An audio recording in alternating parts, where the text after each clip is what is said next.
Karena Alkitab pun berkata, kamu akan dibencoi oleh semua orang karena apa? Nama Kristus, nama Yesus. Benar apa yang disampaikan oleh Pak Yusuf Roni, saudara? Ya, bahwa kita diam saja diusili, apalagi kalau kita bicara. Nah, seperti inilah yang dihadapi oleh Pak Gilbert.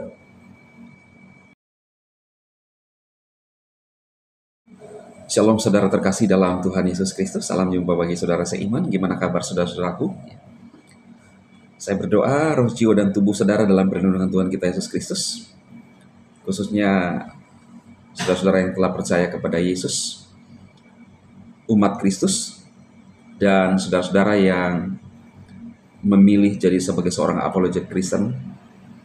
Saya berpesan bagi saudara, ini pesan saya, ya, tidak usah menyebutkan nama-nama yang sakral dari iman saudara kita, ya.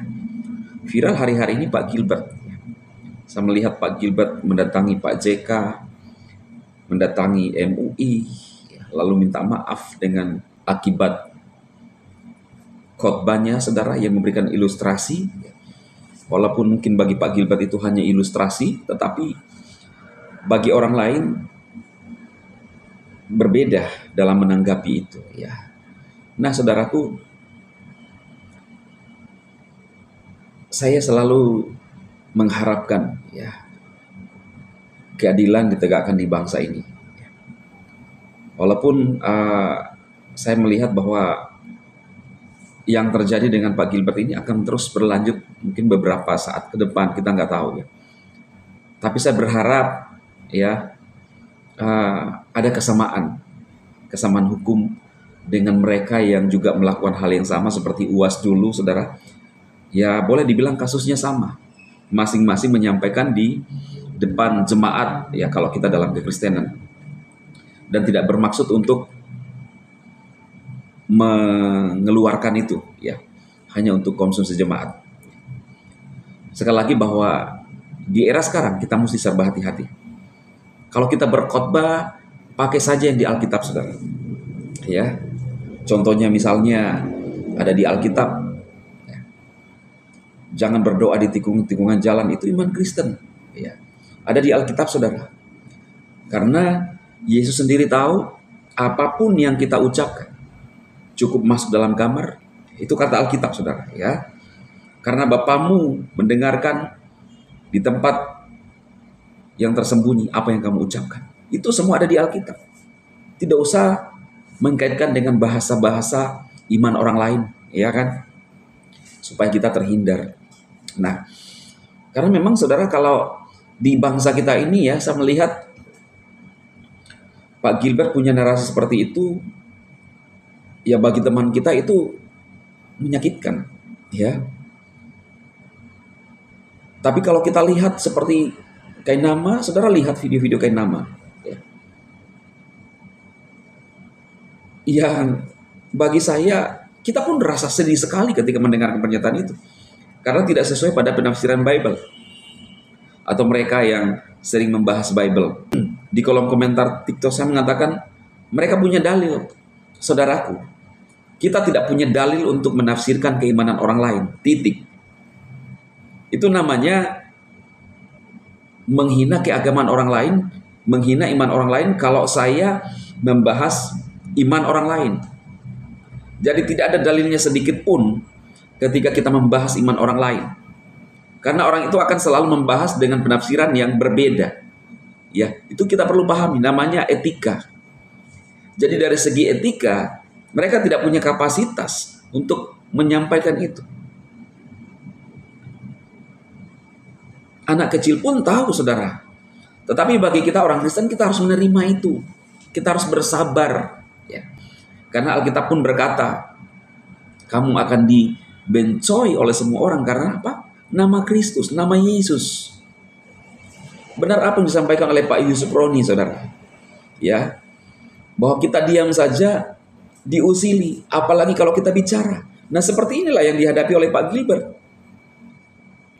Kan kita beribadah saja, saudara.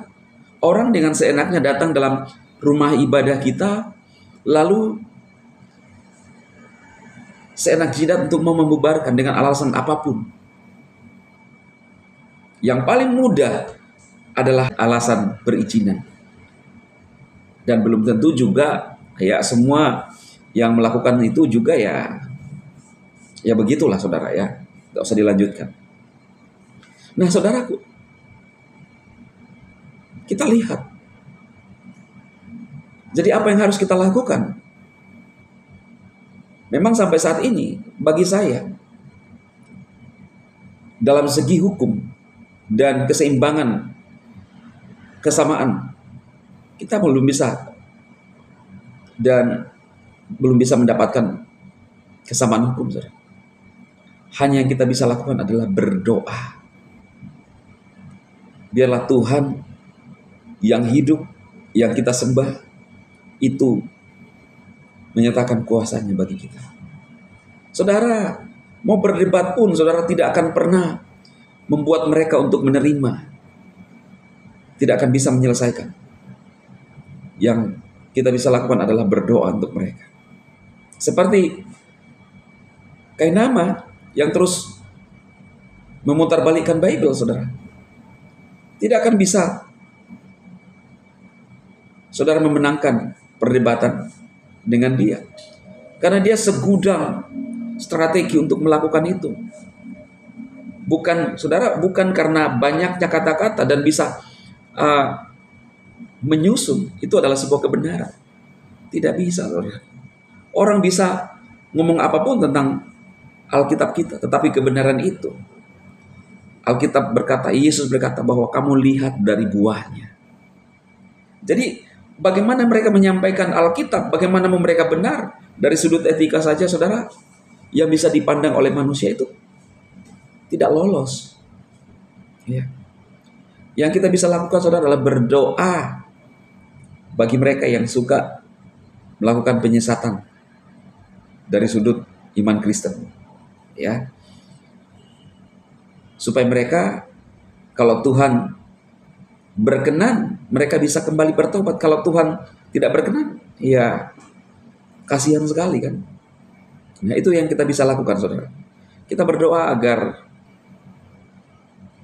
apa yang terjadi di bangsa kita ini, semua dalam kendali Tuhan, dan umat-umat Tuhan diberikan kekuatan, kemampuan untuk menjalani hidup yang kita harus hadapi di bangsa ini, saudara. Ya. Saya mengajak saudara berdoa untuk apa yang terjadi di bangsa kita pada saat ini. Bapa, dalam nama Yesus, hamba-Mu berdoa untuk kondisi bangsa kami, Tuhan. Kami bawa bangsa kami ke dalam tangan-Mu. Biar Tuhan yang bekerja, Tuhan yang bertindak bagi bangsa ini. Kami berdoa, Tuhan, untuk mereka yang terus melakukan penyesatan bagi umat-Mu. Biarlah Tuhan menyatakan kuasa-Mu. Tuhan menolong mereka, Tuhan menjamah mereka. Kalau Tuhan berkenan mereka bertobat dan dijamah oleh Tuhan. Terima kasih, Bapa. Kami berdoa dalam nama Yesus. Haleluya. Amin.